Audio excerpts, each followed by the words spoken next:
Ave Regina, Mater misericordiae, vita dulcedo, estes nostra salve. The Lord be with you. A reading from the Holy Gospel according to Matthew. Jesus told his disciples this parable.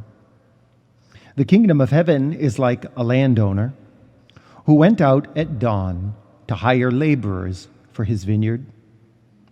After agreeing with them for the usual daily wage, he sent them into the vineyard. Going out about 9 o'clock, he saw others standing idle in the marketplace.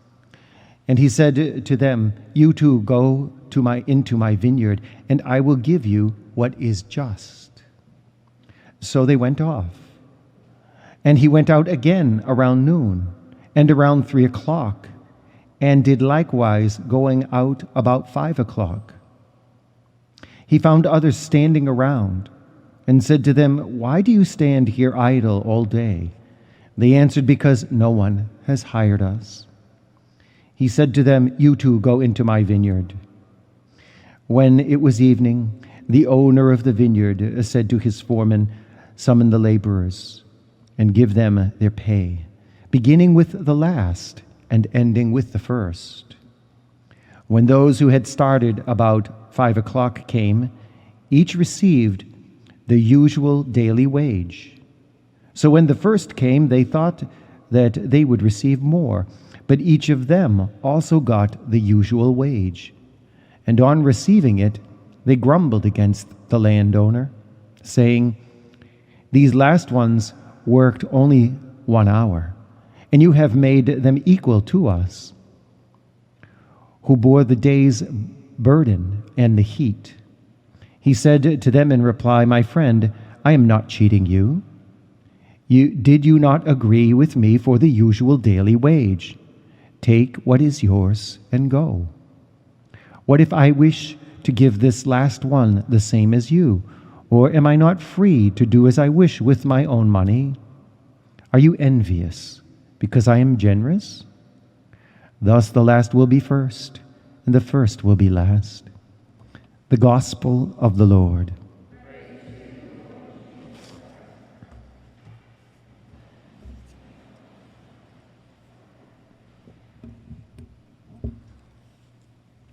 When I got my first job, I remember my dad saying to me, when it comes time for you to leave that job, if they weren't completely satisfied with your work, you weren't a very good employee. And he said, "You're my son, and you better be productive."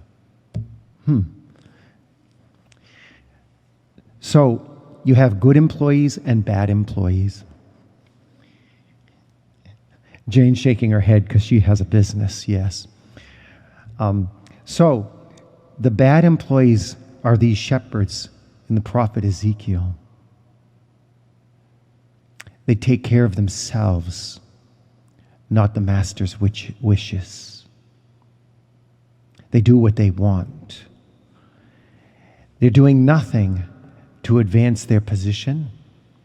They're simply maintaining status quo and fleecing the flock. They're bad employees. On the other hand, this vineyard owner or landowner, I read someplace this morning that a better translation of the word landowner really comes down to master of the house, which is interesting. The master of the house, and the house is the church. And then the vineyard workers are those who are in the church as disciples, helping the master of the house have a fruitful vineyard. It's beautiful. And so this parable explores the aspect of productive work for the kingdom. A disciple who's willing to nurture a relationship with Jesus. The blood of Christ is the fruit of the vine. Christ himself in the Eucharist. It challenges us to be vineyard workers who are at work nurturing a relationship with Jesus. Dutiful prayer, faithful receiving of the sacraments, living a moral life, being a productive disciple. And if you're not able by words, all of us are capable of evangelizing by our deeds. And so these are good workers. And they work hard. Father Rick and I were talking yesterday evening, and he was saying, we were talking about people who kind of like move from one church to another, you know, even between denominations, because they're not quite happy. And he said, I wonder if part of the reason for that type of restlessness is that they're never really willing to do the work of nurturing their interior spiritual life. Instead, they're looking to be affected instead of letting God tend to their interior soul through prayer, scripture, things like the rosary, doing something to cultivate the life. It's an interesting question. And so these laborers are good employees. They've understood that it's impossible for a soul to remain in a static condition. They want to be dutiful workers. They want to be dutiful workers like the master of the house, who has set an example. And you see how hard he works. All the times he keeps going out into the city, into the village, to find more employees. This guy is an industrious business owner, and he's really looking to take care of his company, his vineyard. And what he's doing is he's finding employees that have a similar work ethic so that they could see what he sees in the business and do what he does in the business. And what about these people who get hired only at the end? I heard from somebody who actually lived in Lebanon and said that in some areas, this type of per diem employment is still taking place. They hang around the marketplace and they wait for somebody to grab them and say, hey, I can use some help today. I need your work. It's almost like going to one of these temp agencies and standing at the door. And so he said these workers who didn't get picked early, he said it's not because they're lazy. It's not because they slept late that day and only went to see about employment at 5 o'clock. He said it's because they were probably weaker, maybe older, and other employees did not think they could be productive workers. And Jesus, in his mercy, the Good Shepherd, finds them and brings them into a relationship with him who is the master of the house. He brings them into a relationship with him. All the ones that are rejected, he finds them and brings them in. And in their own right, they're productive. And even though they worked for 1 hour, he's pleased that he has these beautiful employees who see what he sees and know what he knows and work dutifully in the vineyard, cultivating the interior life of the soul. And there are some laborers who object to this, but Jesus counsels them.